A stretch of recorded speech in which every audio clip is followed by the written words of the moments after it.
Kairali farms Kundara ലാഭകരമായ കോഴി വളർത്തലിന് നിങ്ങൾ കാത്തിരുന്ന അവസരം. ഉയർന്ന ഗുണമേന്മയും ആരോഗ്യവുമുള്ള മുട്ടക്കോഴികളെ തേടുന്നവർക്കായി കൈരളി ഫാംസ് ഒരു സുവർണാവസരം ഒരുക്കുന്നു.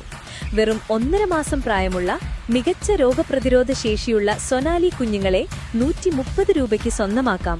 ഈ ഇനം 5.5 മാസത്തിനുള്ളിൽ മുട്ടയിട്ട് തുടങ്ങുകയും വർഷത്തിൽ 240 മുതൽ 250 വരെ മുട്ടകൾ നൽകുകയും ചെയ്യുന്നവയാണ്. ഇത് നിങ്ങളുടെ ഫാം വരുമാനം വർദ്ധിപ്പിക്കാൻ സഹായിക്കും. ഞങ്ങളുടെ എല്ലാ കോഴിക്കുഞ്ഞുങ്ങൾക്കും കൃത്യമായ വാക്സിനേഷൻ നൽകി സുരക്ഷിതമാക്കിയിട്ടുണ്ട്. അതിനാൽ വളർത്തുന്നതിനെക്കുറിച്ച് ആശങ്കപ്പെടേണ്ടതില്ല. ഫാമിൽ നേരിട്ട് വന്ന കുഞ്ഞുങ്ങളെ കണ്ടു ബോധ്യപ്പെട്ടു വാങ്ങാനുള്ള സൗകര്യവും ഞങ്ങൾ ഒരുക്കിയിട്ടുണ്ട്. അതുപോലെ കൊല്ലത്തെ ഹോം ഡെലിവറി സൗകര്യവും കേരളത്തിലെ പ്രധാന ഹൈവേകളിലൂടെ ഓൾ കേരള ഡെലിവറി സൗകര്യവും ലഭ്യമാണ്. കൈരളി BV 380 ഇനം കുഞ്ഞുങ്ങളും ഉടൻ വിതരണത്തിന് തയ്യാറാകുന്നുണ്ട്. നിങ്ങളുടെ കോഴി വളർത്തൽ സ്വപ്നങ്ങൾക്ക് ചിറകുകൾ നൽകാൻ ഇപ്പോൾ തന്നെ വിളിക്കുക. 95 26 94 65 71 അല്ലെങ്കിൽ വാട്സാപ്പിൽ ബന്ധപ്പെടുകയോ ചെയ്യുക. കൈരളി ഫാംസ്, കൊല്ലം, കുണ്ടറ.